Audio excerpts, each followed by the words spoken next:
강제집행 절차 중에서 개고라고 있는데요. 문 닫고 들어가서 버릴 짐, 폐기물만 있다면 그 자리에서 인도받습니다.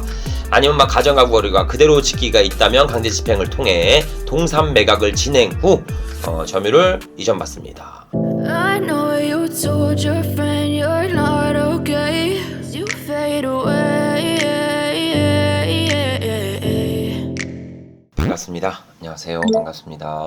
대장님 강제집행 경험 있으실까요? 실제로 강제집행까지 가는 경우 및 퍼센테이지는 어떻게 될까요? 강제집행, 그죠? 저한테 강제집행 경험이 있냐고 물어봤어요. 적어주세요. 다 적어. 싹 적어. 저희 실제만 기수분들이 60기가 넘습니다. 지금 60기가 넘고요. 평생만이기 때문에 저희가 명도를 다 같이 해드리죠. 강제집행은 이골나게 합니다. 너무 많이 하죠. 진짜 많이 합니다. 우리 강제집행하는 케이스 우리 시점반 기수분들 보시면요, 강제집행 케이스가 한 5% 정도는 나오는 것 같아요. 그러니까 100명 중에 한 5명 정도? 5에서 10분 정도는 집행을 하는 걸로 나옵니다. 자, 강제집행할 때는 안 나가 못 나가가 아니라 안 나가 못 나가 막 앰뷸런스 오고 막 경찰차 오고 육두 문자가 오가고 막 이런 거 아닙니다. 드라마를 너무 많이 봐서 그래요. 그런 케이스는 없어요. 왜? 경매 집행 기간 1년 동안 가다 보니까 그 사이에 점유자분, 임차인분, 채무자분이 할 수 있는 모든 행위를 다 체크해 봅니다. 법률 자문도 받아보고요. 다 알아봐요. 아, 그럼 내가 여기서 계속 산다고 버팅길 수가 있는 게 아니구나. 나가야 하는구나. 이사비가 의무가 아니구나. 할 수 있는 게 하나도 없구나. 라는 거를 알게 된다고요. 그러기 때문에 한 1년 정도 되면요, 6개월에서 1년 정도 되면 벌써 이사갈 집 다 정해놨습니다. 낙찰자를 기다리는 이유가 뭡니까? 점유를 그 전에 이전하면 대항력을 상실할 수 있기 때문에 점유를 유지하면서 낙찰자를 기다리는 거예요. 왜? 명도 확인서를 받아야 배당받고 나가니까. 그래서 강제집행하는 케이스는 없습니다. 근데 5에서 10% 있다며요. 그건 뭐예요? 그거는 통상 전화가 안 될 때. 전화가 안 돼. 전화를 해봤자 한 봐도 아무리 해봤자. 그러니까 뭐 소유자분도 이제 뭐 핸드폰으로 바꿔버리거나 잠적해버리시면 전화가 안 되죠. 이럴 때 강제집행을 간혹 진행을 합니다. 강제집행 절차 중에서 개고라고 있는데요. 문 닫고 들어가서 버릴 짐, 폐기물만 있다면 그 자리에서 인도받습니다. 아니면 막 가정가구 거리가 그대로 짓기가 있다면 강제집행을 통해 동산 매각을 진행 후 점유를 이전받습니다. 그래서 이런 것도 있는 거 참고 부탁드리도록 하겠습니다. 아, 강제집행 얘기하면 한도 끝도 없는데 나중에 강제집행 관련된 이야기 히스토리 엄청 많거든요. 밤새야 될 것 같은데 그런 거 다 얘기해 드릴게요. 궁수궁수님이 이제 대장님은 체중 관리를 하고 계신 건가요? 라고 변함이 없이 일정한 것 같아서요 라고 하는데, 제가 체질이 좀 좋지 않아요. 제 체질이 냄새만 맡아도 살이 찝니다. 그런 희한한 체질을 가지고 있어요. 이게 놓아버리면 훅 찝니다. 훅 쪄요. 그러니까 제 생각엔 다이어트를 하는 것은요, 죽을 때까지 하는 것 같습니다. 그래서 이거를 뭐 지금도 하고 있냐, 계속 하냐라고 얘기하시면 안 돼요. 그냥 다이어트, 그러니까 식이요법, 그리고 운동은 그냥 죽을 때까지 하는 겁니다. 그래서 저는 이제 아침은 이제 가벼운 뭐 견과류, 제가 늘 먹는 거 있죠. 뭐예요? 하루에 건강과 이 든든한 이 아침의 생활을 유지하기 위해서 항상 먹는 너츠비, 그죠? 제가 좋아하는 여러 가지 견과류, 호스팅도 그렇고 로스팅도 그렇고 제가 원하는 대로 최대한 최상의 품질로 제작을 합니다. 그래서 제가 직접 먹으려고 제작해요. 그리고 시청자분들도 다 견과류 너츠비 드시잖아요. 여기 너츠비 저만 먹나요? 아니, 너츠비 파는 모든 금액은 전액 기부합니다. 전 전액 기부해요. 앞으로 시청자분들과 같이 모여서 기부하는 날도 있을 것 같아요. 제가 이렇게 선한 영향력을 계속 보여드리면 저는 이게 물든다고 생각이 듭니다. 저를 보면서 나도 크진 않지만 누군가에게 도움이 줄 수 있는 사람으로 성장하고 수익을 만들어서 꼭 사회의 취약계층들에게 분들에게 도움이 될 수 있는 사람이 되었으면 좋겠다 라는 생각을 가지셨으면 좋겠습니다. 대장님의 MBTI가 궁금합니다. 그거죠. 죄송합니다. 제가 관심 있는 게 아니면은 아예 알아보려고도 안 해요. 그러니까 제가 호감이 있고, 그러니까 제가 집에 가면 가전제품 막 이렇게 누르는 것도 저희 와이프한테 혼나. 왜 맨날 알려줬는데 왜 이거 치사할 때 이거 누르라니까 왜 안 해? 막 이런 것처럼 제가 좋아하는 게 아니면요 기억하려고 하지도 않고 그리고 알려고 하지도 않습니다. 대신 제가 좋아하는 게 뭡니까? 자산의 가치를 확인하고 디벨롭을 통해 해당 부동산의 가치를 부여하고 그리고 우리 시청자분들에게 혹은 우리 멘티분들에게 보다 가치 있는 부동산에 대해서 소개를 시켜드리고 그리고 특수물건에 대해서 해결하는 방법과 해안을 알려드리고 이런 거에 대한 너무 관심이 있어서 너무 많이 하는데 제가 관심이 떨어지거나 굳이 알아야 되나 라는 생각이 있으면 들어도 그냥 흘려보내요. 이 얘기를 왜 드리냐면 우리 삶은 달걀님이 대장님 MBTI가 궁금해요 라고 말씀해 주셨어요. 이게 혈액형 같은 거죠. O형, B형 이런 거. 저희가 안 해봤어요. 그리고 하려고도 안 했어. 알아보려고도 안 했고. 죄송합니다. 모릅니다. 삶은 달걀님 나중에 한번 확인해봐서 말씀드릴게요. 근데 솔직히 확인 안 할 것 같긴 해요. 굳이 그렇게 중요하다고 생각 안 해서 나중에 한번 확인해 보도록 하겠습니다. 감사합니다. 어니언님이 얘기해 주셨어요. 대장님 몇 회 유찰된 물건에 입찰하는 게 좋을까요? 라고 어니언님이. 자 우리 시청자분들에게 제가 질문을 반대로 드릴게요. 몇 회 입찰된 물건에 낙찰받은 게 좋을까요?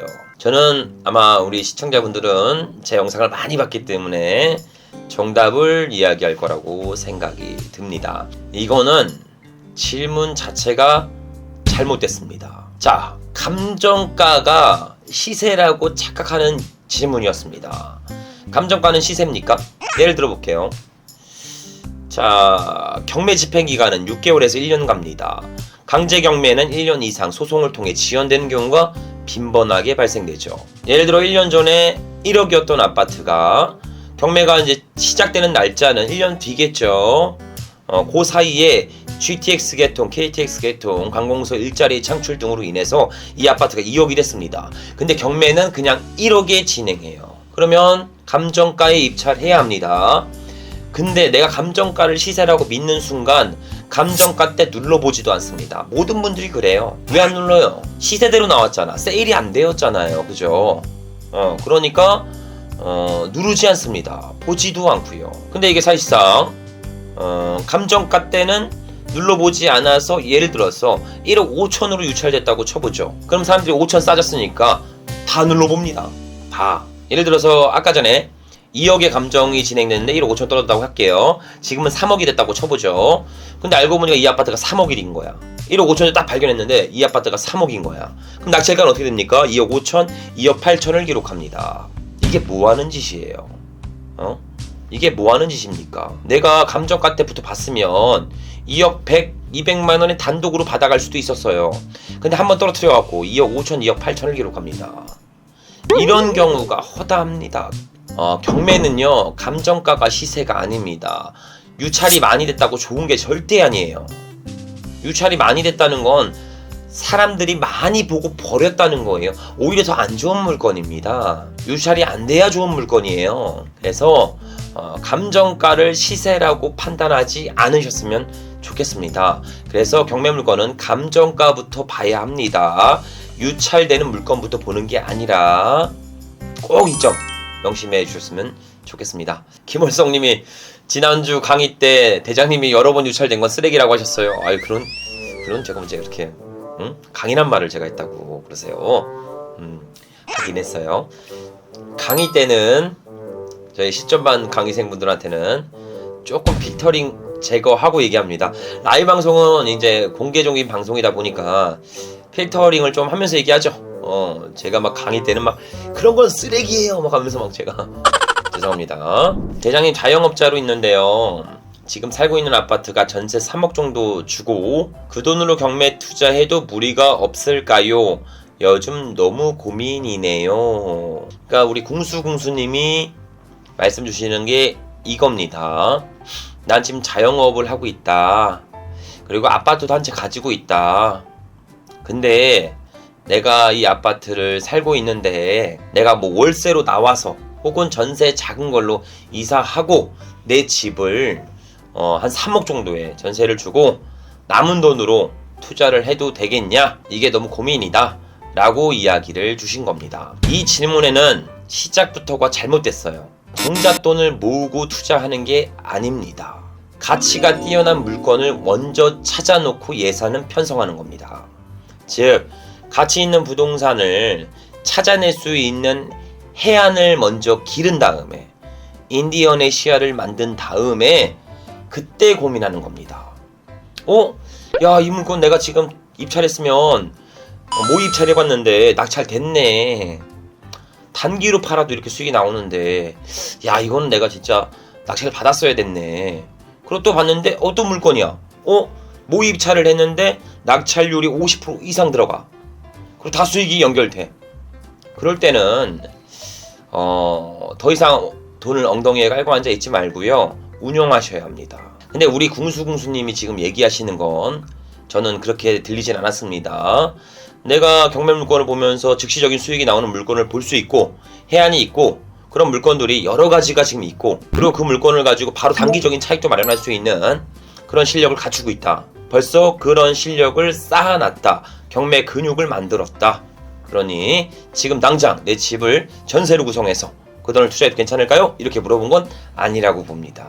그냥 우선 돈부터 구해놓으려고 그러시는 것 같아요. 그럼 어떤 현상이 이루어지는지 아세요? 살고 있던 집을 누군가에게 전세를 구성했습니다. 3억에. 그리고 나는 월세나 그 밑으로 이사 갔겠죠? 가족이 있잖아요. 그죠? 우리 가족들이 불편하게 살잖아. 불편하게 살고 나도 그 전세금 가지고 초조하고 조급해지고 나는 실력도 없는데 벌써 일부터 저질러서 돈을 갖고 있는 거잖아. 이러면 이성적인 판단이 아니라 감성적인 판단이 먼저 앞서게 됩니다. 그러면 초조해지고 입찰을 더욱더 많이 하려고 많은 물건들을 보면서 더욱 지치고 힘들어집니다. 결론은 비극으로 치닫습니다. 경매를 돈을 벌려고 투자하는 게 아니라 낙찰의 목적을 둔 투자로 변질됩니다. 그러고 나서 고가 낙찰을 받고 치명적인 실수를 만들어내죠. 제가 이런 분들 한두 번 본 거 아닙니다. 막 이런 분들도 있어요. 저 경매를 본업으로 하려고 한다. 그러려고 내가 다니던 회사 다 때려치고 왔다. 이러시는 분들 많은데 그런 분들일수록 솔직히 성공하는 케이스 적습니다. 자, 사람은 숨만 쉬어도 돈이 나가요. 그렇죠? 숨만 쉬어도. 뭐 공과금부터 해서 각종 보험료, 식비, 교통비, 뭐 의류비 안 나갈 수가 없는 거죠. 거기다 가족을 구성하면 어떻게 됩니까? 가족들의 식비부터 해서 교육비까지 그냥 숨만 쉬어도 돈이 나간다고요. 근데 나 경매 본업으로 하려고 모든 걸 다 때려치웠어. 근로소득을. 그러면은 낙찰은 못 받는데 맨날 임장 간다고 교통비 쓰고 돈 쓰고 낙찰은 계속 못 받고 고정지출 비용 계속 나가고 이러면 어떻게 되는 거니까? 이렇게 되면 어떻게 되는 거예요? 이러면 하루하루가 고통입니다. 공포의 연속이에요. 그렇게 되면 굳이 이렇게까지 비싸게 쓸 필요가 없는데 고가 낙찰을 받는 케이스가 많이 생깁니다. 생각해 보세요. 정글에 있는 타잔이 앞에 줄을 잡지 못했는데 기존에 잡고 있는 줄을 놓습니까? 절대 놓지 않습니다. 그죠? 앞에 줄을 잡아야 얘 놓는 거예요. 그죠? 힘들더라도 근로소득을 병행하는 게 좋습니다. 힘들더라도 근로소득을 병행해야 경락대출도 용이하고요. 그리고 이성적인 판단도 가능합니다. 그러면서 자연스럽게 근로소득보다 자본소득이 높아지는 구간이 옵니다. 그러면 그때 이 줄 놓으면 되는 거예요. 이 줄 놓고 앞에 줄 잡고 나가면 되는 거죠. 그래서 좀 무리하게 투자하는 건 추천드리지는 않습니다. 그래서 이 점은 좀 생각해 주셨으면 좋겠어요. 제가 이거 얘기를 하다가 집중이 안 돼. 지금 얘기를 하고 있는데 집중하면서 제가 이제 얘기를 몰입하면서 해야 되는데 어떤 분의 그 글 때문에 제가 집중을 할 수가 없어요. 그래서 그 글부터 얘기해 드릴게요. 무슨 글이냐면, 대장님 갈수록 잘생겨져요. 왜죠? 이 질문이 계속 나한테 보이니까 얘기하다가도 내가 왜 이렇게 잘생겨지지? 왜 이렇게 뭐라고 답변 드려야 되는 거지? 이런 생각이 드니까 자꾸 집중이 안 돼. 잘생겨진다는 거 감사합니다. 제가 뭐 잘생겨질 건 없어요. 뭐 몸무게도 비슷하고 뭐 똑같은데 일개미님이 제가 잘생겨진다는 거는 뭐겠어요. 저를 더욱더 신뢰하고 더욱더 좋아해지고 믿음이 간다는 그런 내용으로 생각이 듭니다. 내용을 제가 잘 전달하고 있다는 거니까 더욱더 잘생겨질 수 있게 아주 충실한 유튜브 콘텐츠로 보답드리도록 하겠습니다. 일개미님 감사합니다. 김경민님 첫 낙찰받고 열심히 진행 중입니다. 우리 멘티님이시구나. 막히면 당연히 팀장님한테 도움받아서 바로 진행하셨으면 좋겠습니다. 우리 실전반 기수님들은 죽을 때까지 평생 명도를 저희가 해드려요. 혹은 도와드려요. 죽을 때까지 명도 어렵게 생각하시죠?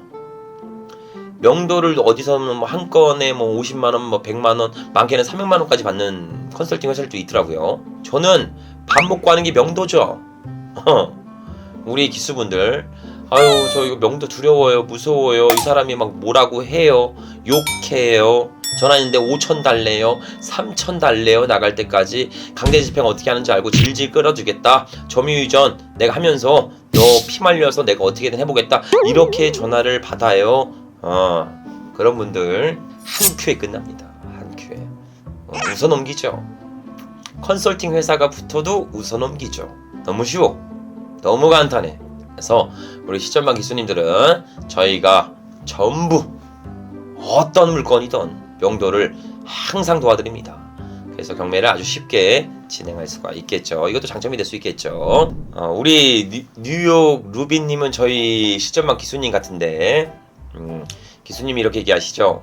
대장님은 목소리도 좋으시고 머리도 작고 키도 크고 날씬하신 대표님, 전 직접 배워서 알고 있습니다. 굿모닝입니다. 이렇게 말씀을 주셨습니다. 누가 보면 저희 회사 직원인 줄 알죠?